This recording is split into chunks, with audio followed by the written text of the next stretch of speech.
ধৰ্মেন্দ্ৰ বৰা অসমৰ এজন বিশিষ্ট কবি নিবন্ধকাৰ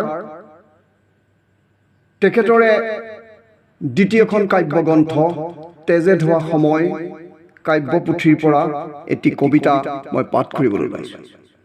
কবিতাৰ শিৰোনাম তুমি আহিবা বুলি। তুমি আহিবা বুলিয়ে ৰাতি ৰাতি উজাগৰে আছিলোঁ মই। ওঠৰ পৰা বুকুৰ কোনোবাখিনিলৈ অহৰহ বৈ আছিল সুখৰ এটি মৃদু কম্পন। কি বুলি বুজাও মনক লগ পোৱাৰ সেই ক্ষণত প্ৰথমে হাঁহিমে চুই দিম ভিজা কলিজা। অধিক সুখতো মানুহ অস্থিৰ হৈ পৰে, শুব নোৱাৰে ৰাতি ৰাতি। দীঘল নঙলাটো চিকুনাই ছটিয়াই দিছিলোঁ এপাচি বকুল শেৱালি। আখলৰ কেৰাহীত সিজি আছিল ভাল পোৱাৰ মঙহ।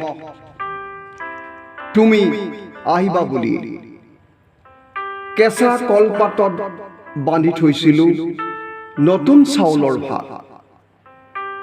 তুমি আহিছিলা অথচ মোৰ পদূলি নহয় কেঁচা পথৰ ধূলি উৰাই। তুমি গুচি গৈছিলা কোনোবা অচিন পথেদি পাহাৰ এখনৰ সৈতে। মই চাই ৰৈছিলোঁ ধূলিময় আকাশ, হয়তো তাতেই তুমি বৰণ সলাইছিলা।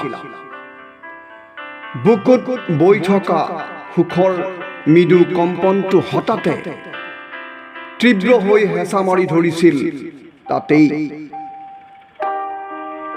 ৰাতি ৰাতি শুব নোৱাৰাকৈ অস্থিৰ হৈ পৰিছিলোঁ। তুমি আহিবা বুলিয়ে আজিও অস্থিৰ। যেনেদৰে সুখতো ঠিক তেনেকৈ দুখতো।